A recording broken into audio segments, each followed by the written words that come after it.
Hari Om. A small note on the concept of Brindavan. Brindavan, whatever it is a place in Uttar Pradesh. And it is also known for the abode of Lord Sri Krishna. That means it is said that in Brindavan most of his childhood he spent there with Radharani and other Gopikas. Even that flute, it is said that even now one who got the grace of the Lord, they can hear the flute tunes even till the day. It is said. So now here it is understood that Brindavan is a place. It's a very sacred place, pious place of the Hindus, where Lord Sri Krishna spent all his childhood, throughout his childhood. And whoever visits Mathura, Dwaraka, they go to Brindavan also. And it is described as a very beautiful place. It means not only holy, but it's also very beautiful. And it got its own flora. Here the Rasa Leela also it took place in Brindavan, it is said. Apart from these, when we understand that Brindavan is nothing but a place, it is a place where the Lord dwelt. So when we come to our stand, we say that heart is a place and in which the God dwells. So it is the seat for the God, or let us say the Simhasanam for the God. Then in other words we can say that Brindavan, which is a place which is only a place in Uttar Pradesh. So that heart also can be made as a Brindavan. Here now what we are saying that Brindavan is a very beautiful place in which the Lord dwelt in his childhood, and most of his activities, whatever related to Gopikas and Radharani, mostly they took place in Brindavan. And it is also called the abode of him. Another here one is that grace of Radharani, they say. If anyone has the grace of Radharani, they can enter into the Brindavan. So what is Radharani? Radharani is the soul of the Lord. So that means there is no difference between Radha and Krishna. So that is a different bond between them. So that is no one can in fact compare their bond with the bond of Radha Krishna. So when we say that Krishna is the Lord, Radha is the Atma in him. And in that Atma, she made her heart as a Brindavan in which the Lord dwelt. So Paramatma mein Atma or Atma mein Paramatma. Vice versa, whatever we say. Both are one dependent on the other.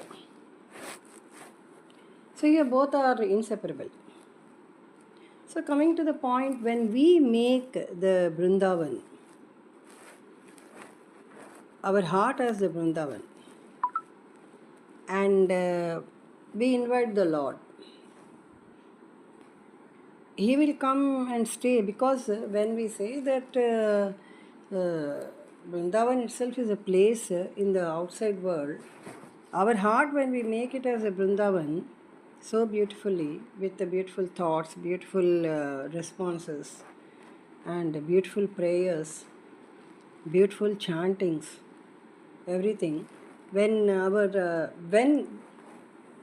the seat in the heart is glorified with all these, it becomes a Vrindavan. And automatically, even without our invitation also, the Lord comes and dwells in our heart. So indirectly we can say that our heart is also a Vrindavan, but only we need to transform it. If we leave the heart like that, it will only just, in a science as they say, that heart only pumps blood, purifies bloods and plums. But when we come to the spiritual way, Hrudayakasam we say, so heart is not a small one. Heart is like the entire sky. So there is no limit to the sky. In the same way, the heart has no limit at all. So any sort of beauty, whatever we think, it can adorn the heart and make it so beautiful like the Brindavan. And when we call the Lord, He likes the Brindavan very much. He prefers to stay there. In the same way, He prefers to stay in our hearts. Then we need not go to the other places in search of Him. So when we can't see Him, when we can't make our heart as Brindavan and make Him sit in our heart, make His lotus feet rest in our heart, then we cannot see Him anywhere in the world. We cannot see Him either in the Vrindavan or Mathura or Dwaraka or whatever it is. So when we make our heart as Vrindavan and make Him sit in our heart, then we need not go to any other place to see Him, because all the time we are the drashtas. So our inner eye will all the time see the Lord seated in our heart.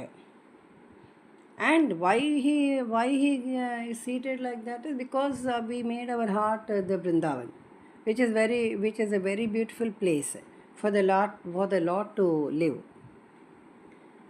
So vice versa we can take. If man can make such a transformation in his thoughts, automatically his spirituality will be enhanced, and he can see the Lord of Lords at the very place where he sits, where he stays, surrounding him. So the Lord is not only single-faceted, he is multifaceted. So even before, behind, side, everywhere we can see Him. And the same thing we can visualize in our hearts also. So going to Vrindavan, we can go only once or twice in our lifetime. But when we make our heart itself as a Vrindavan, it will be permanent. There is no counting. Because the abode itself will become so permanent for the Lord to stay in the heart forever. And He will become the guide for us. So the same thing that Tvameva Mata cha Pita Tvameva, Tvameva Bandhuscha Saka Tvameva, Tvameva Vidya Dravinam Tvameva, Tvameva Sarvam Mamadeva Deva. So it's simple one. When this is understood, our very heart becomes the Brindavan for the Lord to dwell in. And it is more agreeable and invitable also, because it doesn't cost any money, it doesn't take our time, it doesn't give us restlessness when we have to search a place for us to live, for us to stay, hotels or hotel rooms or 5-star or 7-star, whatever it is, when we go to Brindavan. So it costs nothing, simply to make our thoughts so beautiful that they adorn the thoughts itself, they adorn the heart and make it a Brindavan for the Lord to live in. Hari Om.